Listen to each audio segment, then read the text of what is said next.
Pourquoi dans Genèse, il est celui qui t'a créé. Dans Exode, il est l'agneau pascal. Dans Lévitique, il est celui qui a été sacrifié pour toi. Dans Nombre, il est celui qui connaît chaque tribu nom par nom. Dans Deutéronome, il est celui qui est le prophète du peuple. Et dans Josué, il est celui qui t'amène de l'esclavagisme vers la terre promise. Dans Juge, il est le grand conquérant.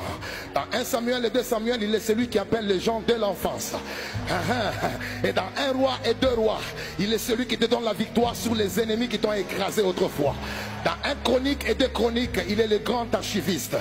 Dans Esdras ainsi que Néhémie, il est le rebâtisseur des choses qu'on a détruites. Dans Esther, il est ton avocat. Dans Psaume ainsi que Job, il est ta chanson préférée. Et dans Ésaïe, il est celui qui dit l'Esprit de l'Éternel est sur moi. Car l'Éternel m'a oint pour annoncer la bonne nouvelle. Il m'a oint pour guérir ceux qui ont le cœur brisé. Il m'a oint pour proclamer la libération des captifs.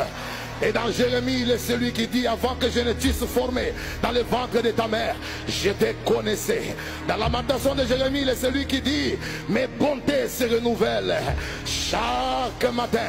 Dans Ézéchiel, il est celui qui dit même si tu es resté comme les ossements desséchés, je peux ramener la vie en toi. Je peux ramener la vie en toi. Dans Daniel, il est celui qui se présente comme le 4e homme dans le feu. Et dans Osée, il est celui qui dit mon peuple périt faute de connaissance. Dans Jonas, il est celui qui dit même si les poissons t'avaient avalé, je les commanderai, je lui donnerai l'ordre de te vomir. Et dans Habakkuk, il est celui qui dit même lorsque la prophétie tarde, attends-la car elle s'accomplira. Dans Joël, il est celui qui dit dans les derniers temps, je répandrai de mon esprit sur toutes chairs. Les jeunes filles prophétiseront, les jeunes gens auront des visions et les vieillards auront des songes. Et dans Malachie, il est celui qui dit vous verrez de nouveau la différence entre ceux qui me servent et ceux qui ne me servent pas. Dans Matthieu, il est celui qui se présente comme le roi. Dans Marc, il est celui qui se présente comme le Dieu des miracles.